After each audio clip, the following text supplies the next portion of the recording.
folks, feeling groovy? We're here going to the movies, and let's skip the tears and get to the whole, you know, being dead thing. Welcome back to StillerBros at the Movies, where today we are going to be enjoying a little bit of Tim Burton-esque flair with Beetlejuice, as we talk about the star of Beetlejuice. Oh, fuck. So, it's kind of weird to feel nostalgia for something that you didn't grow up with. Now, granted, we did grow up with a version of Beetlejuice. We were born about 3 years after Beetlejuice, the animated series, came into existence, and so we ended up watching that a lot. Wish we could remember it. And we were born about 5 years after the original movie came out and became a smash hit for a certain introverted director who has gained quite the following in the years since. So, most auteur directors have, like, that one movie, usually near the start of their career, that will essentially eclipse everything else they have done or will ever done. A movie that will basically give you the idea of, this is basically what you're getting when you go to a movie with this guy's name on it. M. Night Shyamalan has The Sixth Sense, Francis Ford Coppola has The Godfather, and Tim Burton has Beetlejuice. So, Beetlejuice is obviously a very popular film. Again, we didn't really grow up with it because it just wasn't something that was played in the house when we were growing up. And like I said, we watched the animated version before we even knew this movie existed. Watching the movie for the first time, it was like really weird to see that Lydia wasn't around and Beetlejuice was kind of a different characterization to him. Basically, if you've only watched the movie, it's weird to think of the fact that that not only was there a cartoon made out of this for children, but there's also cuddly, marketable plushie versions sitting in between the Muppets and Miraculous Ladybug. Yeah, especially because Beetlejuice has become quite the brand for itself over the last 36 years, to the point that they've been spending the last 30-some years trying to get a sequel made. Basically, about 2 years after the first movie came out, they tried to make a version called Beetlejuice Falls in Love. That didn't pan out, but the one that everyone goes back to when they talk about the sequel that never was for Beetlejuice is Beetlejuice Goes Hawaiian, which is mainly fun for the idea of putting pale as hell Tim Burton into a Hawaiian setting. And although, to quote Kevin Smith, didn't we say everything we needed to say with the first Beetlejuice? Must we go tropical? But apparently we didn't say all we needed to say with the first Beetlejuice, because Tim Burton is going back to the well after a long string of meh to oh my god why movies. Yes, this time around we have Miles Millar and Alfred Gough, the creators of Wednesday, which was a Netflix show that Wednesday and The Bear were two shows that we did not jump on immediately with the hype, and then immediately watched the pilot and we're like, oh, yeah, no, I immediately get why this is popular. And Wednesday is obviously a big reason why this movie exists, mostly because Jenna Ortega is starring now as Lydia's daughter. Now, I don't try not to be too conspiracy theory-minded while talking about stuff on the show, but my main thought is that some executive at Warner Brothers watched Wednesday, looked at Jenna Ortega, and was like, you know who she kind of looks like? And what Tim Burton movie do we have the rights to? I don't have proof of that, but you can't tell me that it didn't happen. It's very likely that Wednesday did help a lot with selling a Beetlejuice sequel, which re-entered hard development like a decade ago, and they've been working to try to get... But at the same time, this is a kind of a big deal, because we do have Winona Ryder and Catherine O'Hara and Michael Keaton returning. And this is also a big deal because Tim Burton, in his entire filmography, has only done one sequel. And that sequel was so divisive that they needed to give the subsequent sequels to Joel Schumacher immediately afterwards. Although Tim Burton has said he may not end up doing a third one of these just because it took so long to get this one made that he's not sure if he's going to want to live to be 100 to make the next one. But the fact is, this is an important movie for Tim Burton because, like I said, this is the movie that kind of dwarfs every other Tim Burton movie. odds are, when you think about what a Tim Burton movie looks like, you're more likely thinking about Beetlejuice or Nightmare Before Christmas before you think of something like Ed Wood or Big Eyes. Especially because he's had a lot of hits and a lot of misses. He's had the likes of Big Fish and Ed Wood, but also the falls of Alice in Wonderland and Mars Attacks. But basically, Beetlejuice is the movie where Tim Burton as a creative wasn't created, but it was definitely galvanized. This was the movie that created both aesthetically and thematically who Tim Burton is as a storyteller. You watched Beetlejuice and you basically got who this guy was. It's a trippy, colorful, gothic horror comedy that's just light and cheery enough that you don't feel bad about taking your kid, but just the amount of adult edge that you almost question, why did I bring my kid to this? Obviously, we said about the musical, which we actually got to see an abbreviated version of earlier this year. Yeah, and that kind of speaks to how Beetlejuice as a brand has ended up being way more marketable than you would expect from a movie about a sociopathic sexual predator, or as its title character, who is barely in it when you really look at screen time. Yeah. With the guy being in less than 20 minutes and not even really showing up until about 45 minutes into the movie. And another thing about it is just the fact that the main characters from the first movie are not in this one. Gina Davis and Alec Baldwin are not coming back to reprise their roles as the Maitlands from the first movie. For a myriad of reasons, one of which we could continue to put our conspiratorial hats on for, but we're not going to touch that, really. Yeah, we're not going to dig up, like, court documents and everything to see if it's even possible that that's the reason why this happened. But Tim Burton says it's story reasons. Gina Davis says that it's probably because they couldn't explain why her and Alec Baldwin would have aged 30 years if they died in the first movie. We also don't have Jeffrey Jones. For reasons we will not get into, but you can Google yourself if you don't already know why the principal from Ferris Bueller isn't in as many movies as he used to be. But that's kind of it. Beetlejuice, the new movie is kind of the culmination of 30 years of people deciding we want to get on the Beetlejuice bandwagon and we really need something that works. And does it work? From what we've heard, it mostly does, but we'll be the judges of that ourselves. Again, we're not coming at this from a real nostalgic place. We haven't really watched the movie that many times. I think the first time we've actually watched it all the way through was last night. And also, we're not that huge of Tim Burton fans. Like, we understand and respect the man, but we haven't watched a lot of his movies. This will only be the third time we've seen one of his movies in its original theatrical run. And the fact that this will probably be the first good one says a lot about how many good theatrical movies he's put out since we've been alive. Yeah. But either way, we've heard good things. We hope for good things, as we always do, and guess we'll see you after the jump. I'd say that was a fun and somewhat creepy entry in our somewhat annual Halloween Spooktacular.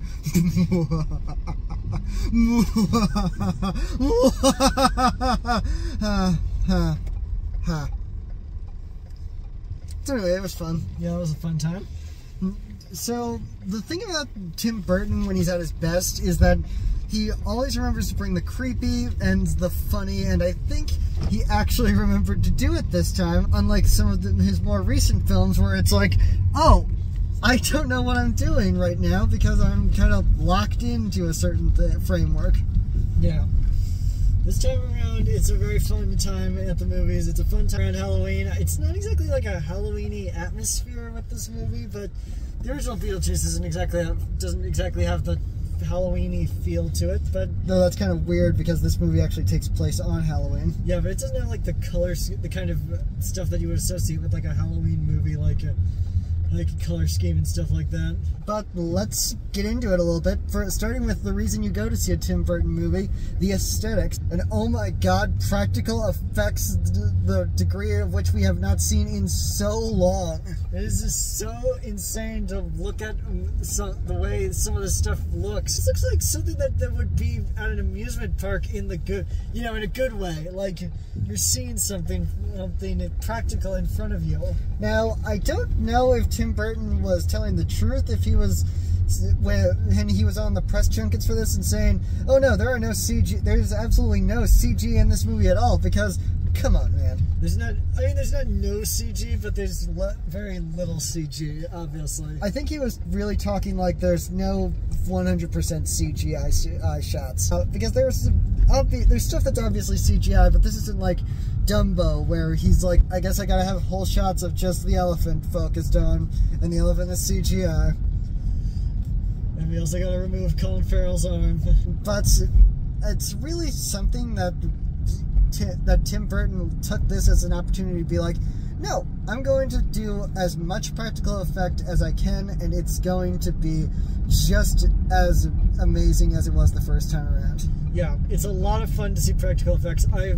If you know me, you know I love to see practical effects and stuff, because I just love to see tangible stuff where you can reach out and touch it. And the makeup effects in this especially are very much in the same wheelhouse of the first movie. Michael Keaton is perfectly still over the top perfect as Beetlejuice. He hasn't missed a beat in almost 40 years since the last time he did this. He's just perfectly fits right back in. Occasionally he'll go back to the old well of, I'm going to do the Beetlejuice voice, I'm going to do the over-the-top performance, but this is the first time he's been in the makeup since the first movie. Yeah, and it's also just the fact that they really took the kid gloves off of Beetlejuice this time around, and he's so much more a live-action cartoon character than he was in the first movie.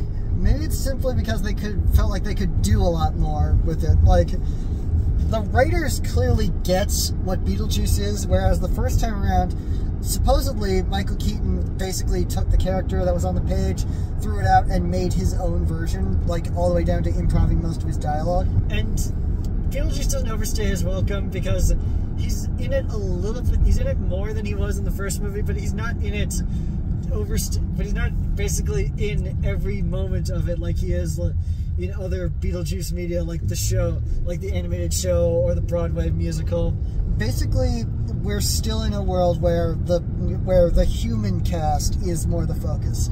In this case, Lydia, her daughter Astrid, played by Jenna Ortega, and Justin Theroux as Lydia's douchey boyfriend who is riding around driving Teslas and giving out fruit on Halloween. Yep, he's that kind of douchebag, folks. And no prize for guessing, for guessing the kind of stuff that happens to him as the plot begins to wind up. Yeah. We also have Catherine O'Hara, who is just so amazing back as Delia. She's not in it for a lot of it, but when she shows up, she shows up. And it's kind of nice to have 100% proof that Tim Burton can direct Jenna Ortega as someone other than Wednesday. I didn't have doubts. I'm just saying that Astrid is different from Wednesday in the fact that she's actually able to more freely emote than Wednesday Addams is. Yeah, which when we were first seeing the trailers for it felt like we were just going to go with Lydia with a similar to Lydia, which is kind of similar to Wednesday.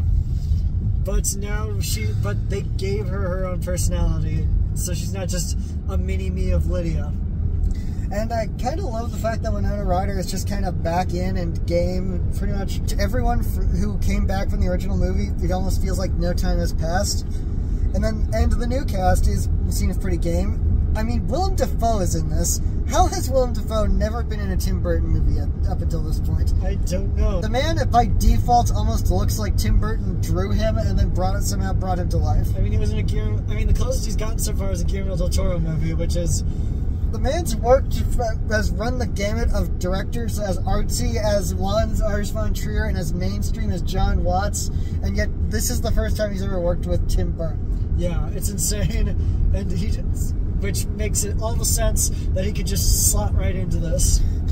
And of course his character is just a hilarious send-up of one of Tim Burton's favorite things, B-movie actors. And of course all the horror movie homages and the needle drops. This movie is full of hilarious needle drops and dance sequences and things that it feels like we haven't seen from a Tim Burton movie in a long time, at least not one with this kind of passion to it. Yeah, it feels like Tim Burton is in a place where he can make this kind of movie again, and it's very much in his he's back in his wheelhouse in a way. Like, maybe Wednesday revitalized whatever spark there was left, and this is the thing that made him be like, oh right, I like making movies, and it's just really fun. This is a fun movie.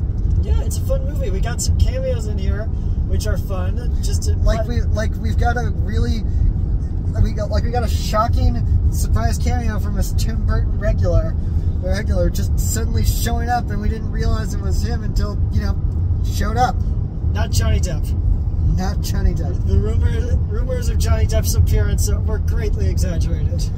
And of course, Tim Burton has to do the tradition, has to complete his annual tradition of, well, I'm dating an actress, so might as well put her in the movie. So we got Monica Bellucci playing a character who... she's playing Beetlejuice's literally soul-sucking ex-wife. Obvious joke is obvious, but it doesn't make it any less fun that she's basically playing the same kind of role that Beetlejuice played in the original movie, where she's not really where you could cut her out for most of the movie and have her be an unseen threat, but she's still basically the threat, to make it clear that don't worry folks, eventually we're going to get the plot to this point so that we can actually have a resolution for the plot and not just the characters. Yeah, but that's kind of also the thing with Beetlejuice is that Beetlejuice is kind of the antagonist of that movie. But he doesn't show up in it a lot, and it's kind of the same thing here. And because it's another one of those 80s revamps, they're obviously going to hit a lot of similar plot beats. They're obviously going to be like, hey, let's throw in as many references to the original as possible. Like, oh look, let's have the legacy character come back. Even the most superfluous legacy character returns just to be like, hey, remember me? I'm here. Yeah, but it doesn't feel forced in any way. It feels very natural to where we are in the sequel. I mean, this is a movie that's set in a very small town, so it's natural that a few of the minor characters from the first movie would still be hanging around. It's natural that that's something that you're like, hey, I remember that place, would still be sitting around. Yeah.